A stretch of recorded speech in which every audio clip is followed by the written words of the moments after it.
Hello, welcome, and thanks for joining us on this edition of News 2. I'm Sandra Gamansing.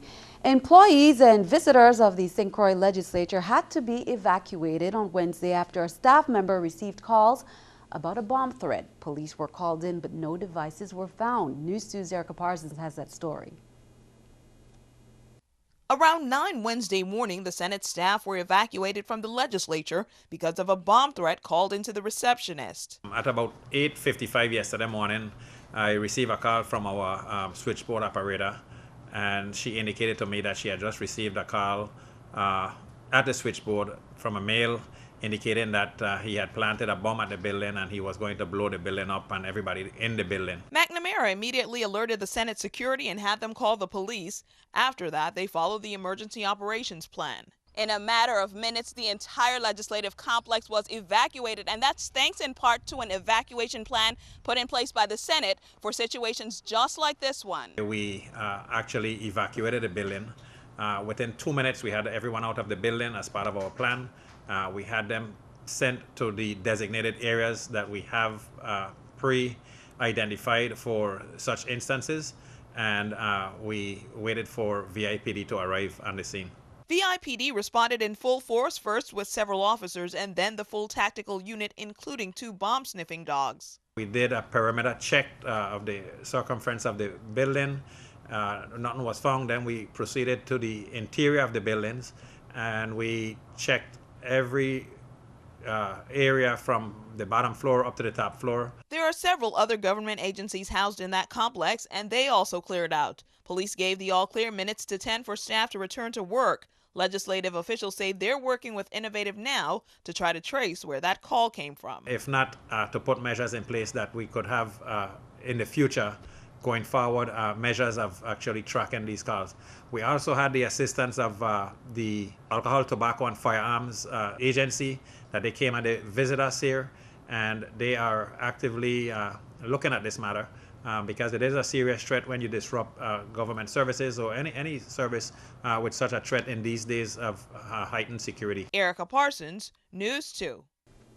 Housing Finance Authority, the Inspector General, the Lieutenant Governor's Office, Finance, and a snackette are also housed in the legislative complex. Well, detectives are not releasing the names as of yet of the 2 women found Tuesday night in an apparent murder-suicide. That's according to police spokeswoman Melody Rames. The 2 women died of gunshot wounds and were found in an estate Smithfield home. Police were called in before 11 p.m. Tuesday by a man who said he was involved with one of the women and became concerned when she didn't return back home. She had gone to get her stuff from a former girlfriend. The man went to that house and discovered the 2. Police say a gun was found at the scene and there weren't any signs of forced entry. Several minors have been reported missing, and St. Croix detectives are asking for your help if you have seen them. Angelette Calvin was born in Florida. She is 5'3" and 120 pounds. She has a light complexion and medium-length hair. She lives in the Harborview Apartments. Jahaira Escobar was born in St. Croix. She is 5'5" and weighs 120 pounds. She has a brown complexion and short hair.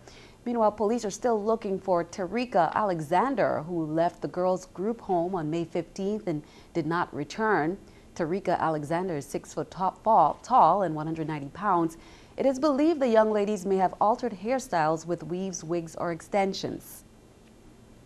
All 3 girls are frequent runaways. However, it's imperative that the community find these young ladies as soon as possible for their own safety. It's likely that these young ladies are making bad decisions which will adversely affect their future. Police remind the public anyone who harbors and or assists a runaway minor may face criminal prosecution. Please contact the Juvenile Investigation Bureau at 778-2211, 712-6013, or call 911. District Court Chief Judge Curtis Gomez today sentenced Vendell Alvin Williams, 35 years of age, to 10 months in prison and 3 years of supervised release for threatening to shoot school administrators and a teacher at the Gladys Abraham Elementary School on St. Thomas. On February 27, 2013, Williams pleaded guilty in federal court on St. Thomas to transmitting a threat to injure a person via interstate commerce. According to the plea agreement filed with the court on November 19, 2012, Williams made a telephone call to the Gladys Abraham School and, after identifying himself, threatened to shoot the school administrators and a teacher. He also threatened to kill the children who were allegedly bullying his child, who was a student at the school. A federal agent testified Tuesday in district court that they used the telephone to intercept calls in the drug case against VI Police Sergeant Angelo Hill and DPNR's law enforcement chief Roberto Tapia. That's according to a Daily News report. The two men are accused of drug trafficking and charged with federal counts of cocaine possession with the intent to distribute. Federal agents revealed during testimony that the case against the two is largely based on electronic surveillance. That included recorded conversations between Hill, Tapia, and a contact in Puerto Rico who Tapia allegedly bought cocaine from. The University of the Virgin Islands and Yale University have partnered to host a symposium. ECHORN is a community-based study dedicated to expanding clinical research on chronic diseases affecting racial ethnic minority populations across the Eastern Caribbean. Why? Because that study will have direct implications for health policies in the region. The second ECHORN symposium kicked off on May 28th on St. Thomas. What does ECHORN stand for? Eastern Caribbean Health Outcomes Research Network. We span Trinidad, Puerto Rico, the U.S. Virgin Islands, and Barbados. And so we have a number of different aims for the Caribbean, one of which is to actually establish a research cohort that has about 5,000 community-dwelling adults, and we're trying to estimate the prevalence of diseases that are on the rise here in the Caribbean, like heart disease, diabetes, and cancer. And our second aim is actually to build capacity within the region. So what do I mean by building capacity? I mean strengthening some of the research skills and the leadership skills here in the Caribbean islands. And so we do that. One of the ways in which we do that is actually through the symposium. Organizers say the research will have a direct implication for health policies in the region. This year, the symposium featured an interactive learning workshop in which many health professionals, project managers, and graduate students who work with populations in or from the Caribbean were in attendance. I think we want the public to know that we started our recruitment of participants in ECHORN, and we are hoping to enroll in the USVI about 550 individuals.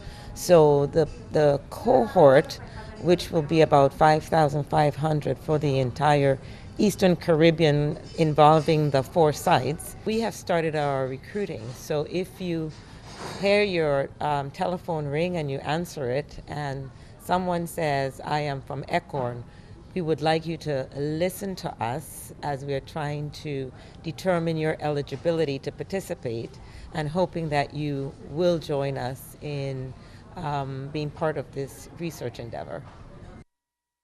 Well, turning our attention stateside, another letter, possibly poisoned with ricin, was sent to President Obama. The attack comes just days after poisoned letters were sent to New York City Mayor Michael Bloomberg and his gun control group. Danielle Nottingham has the latest from the White House. President Obama returned from Chicago Thursday after a suspicious letter arrived for him, possibly containing the poison ricin. Investigators say the letter had similar markings to poisoned letters that were sent to New York City Mayor Michael Bloomberg and his gun control organization. The Secret Service handed over the newly discovered letter to the Joint Terrorism Task Force for testing and investigation. The letter was addressed to the president, but it never made it here to the White House. It was intercepted at a mail screening facility at Joint Base Bowling, about 6 miles from here. Sources say the letter to Mayor Bloomberg said, in part, "You will have to kill me and my family before you get my guns. Anyone wants to come to my house will get shot in the face."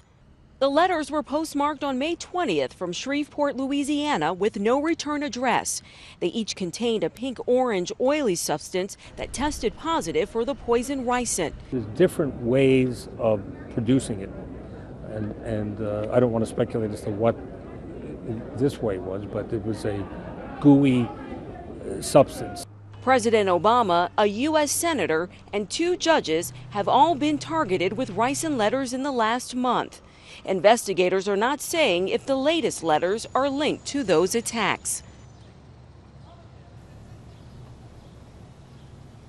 That was Danielle Nottingham reporting. Meanwhile, President Obama is expected to nominate James Comey to head the FBI for the 10-year term in the next few days, when Director Robert Mueller steps down in September. As number 2 man at the Justice Department under President George Bush, Comey made headlines when he refused for a time to reauthorize the controversial warrantless wiretapping program.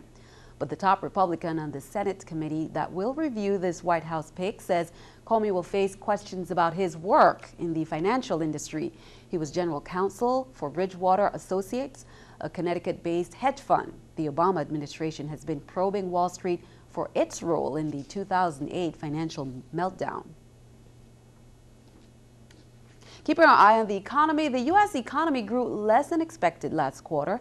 Consumer spending was stronger than first thought, but businesses restocked their shelves more slowly and state and government spending cuts were deeper. Layoffs are increasing. The Labor Department says the number of Americans applying for unemployment benefits rose 10,000 last week to 354,000. Still, economists say the level of applications is consistent with steady hiring. This is the New York Stock Exchange with Scotiabank's Stock Market Watch. The Dow, Nasdaq, S&P all up. The Dow 21, Nasdaq 23, S&P 6. Coming up on News 2, the St. Croix Environmental Association is inviting families to get out and learn together. They are planning their family field day. Plus, have you heard about a new respiratory virus related to SARS? Reports indicate it has killed 3 people in Saudi Arabia. Dozens of people around the world have died from the illness. Details coming up next into your health.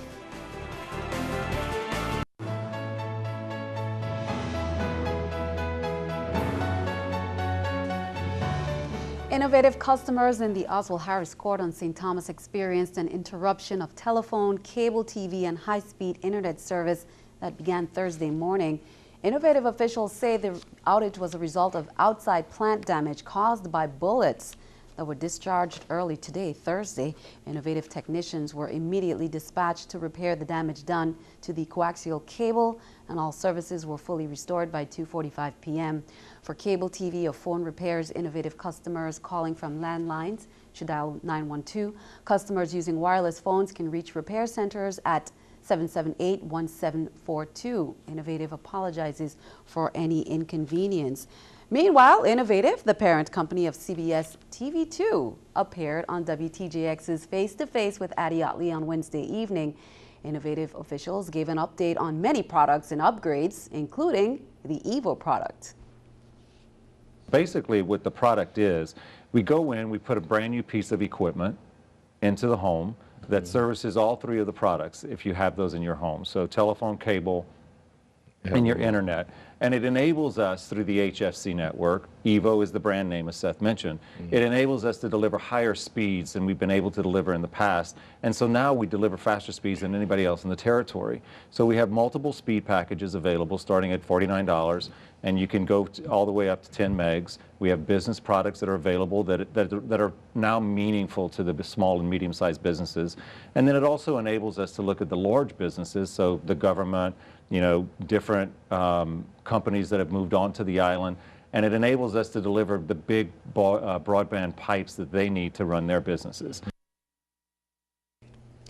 Another round of property auctions are scheduled for next month. Officials from the Division of Real Property Tax say that owners whose property tax payments have been delinquent for more than 10 years still have a chance to pay up. The balances can either be paid in full or payment arrangements can be made. The auctions will take place June 20th and June 21st for the St. Thomas St. John District. They'll be held at Island Flavor in Crown Bay.